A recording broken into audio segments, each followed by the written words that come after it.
Karate सरावात लागलेल्या दुखापतीमुळे उघड झाला दुर्मिळ आजार.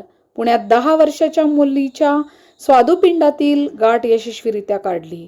पुण्यातील बाणेर येथील मणिपाल हॉस्पिटलमध्ये 10 वर्षाच्या मुलीच्या स्वादुपिंडातील दुर्मिळ गाठ यशस्वीरित्या काढण्यात आली आहे.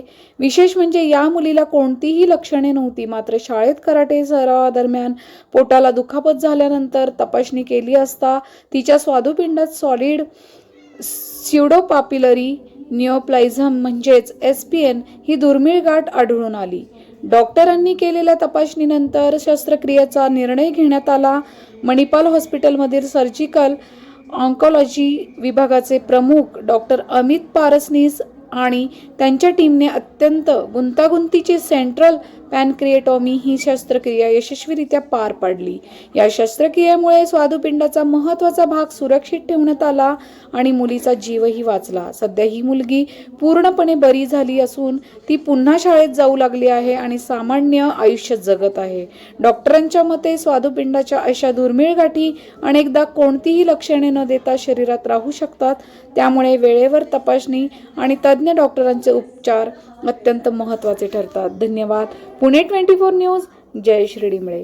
आणि इन्सुलिन आपल्या बॉडीमध्ये शुगर बॅलन्स मेंटेन करतं, आपले साखरेचं प्रमाण मेंटेन करत असतं. तर पोस्ट ऑफ पिरियडमध्ये पॉसिबिलिटी असते की पेशंटची शुगर कमी किंवा जास्त होण्याची, आणि दोन्ही केसेसमध्ये त्याला मॅनेज करायची गरज पडते. तर त्या पेशंटसाठी आपल्याला सतत शुगर लेवल मॉनिटर करण्याची गरज पडत होती. आणि most important factor post operative पिरियडमध्ये म्हणजे ही इतकी मोठी सर्जरी झाली तर पेशंटला डेफिनेटली पेन असणारच.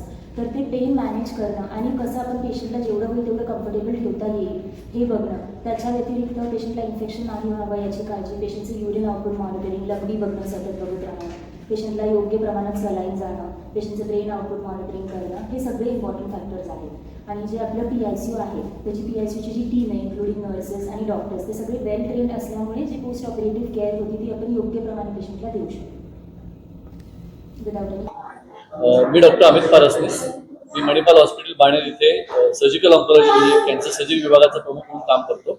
1.5 महिन्यापूर्वी आम्ही या हॉस्पिटलमध्ये एका लहान मुलीची 10 वर्षाच्या मुलीची दुर्मिळ पॅनक्रियाटिक ट्युमरची शस्त्रक्रिया केली.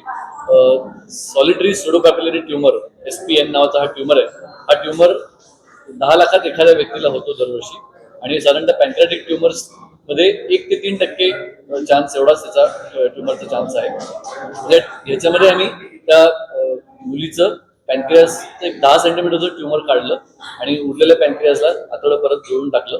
ही अतिशय गुंतागुंतीची शस्त्रक्रिया होती, पण डॉक्टर आशिष पाठक अॅनेस्थेटिस्ट, डॉक्टर पूजा इंटेन्सिव्हिस्ट यांच्या मदतीने पेशंटचं ऑपरेशन छान झालं आणि पेशंट नंतर सुमारे 7-8 दिवसात व्यवस्थित बरी होऊन घरी पण गेली.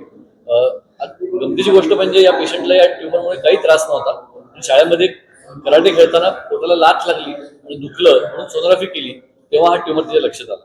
तेव्हा अनेक ठिकाणी जाऊन मग तिने सोनोग्राफी, बायोप्सी, CT स्कॅन केले आणि नंतर तिने आमच्याकडे आली आणि आमच्याकडून तिने ऑपरेशन करून घेतलं. पेशंट ऑपरेशन नंतर बरी झाली, घरी गेली, तिचे सगळे जखमा व्यवस्थित भरल्या आणि आता ती नॉर्मल झाली आहे. नॉर्मल शाळेत जाते, खेळते, सगळं अन्न वगैरे नॉर्मल खाते. हा लो ग्रेड मॅलिग्नन्सीचा ट्युमर आहे. त्याचा कॅन्सर परत याची शक्यता खूप कमी असते आणि ही 95% चान्स आहे की ती पेशंट बरी होऊन जाईल. थँक्यू. तुम्हाला का असं वाटलं की याची बातमी झाली पाहिजे?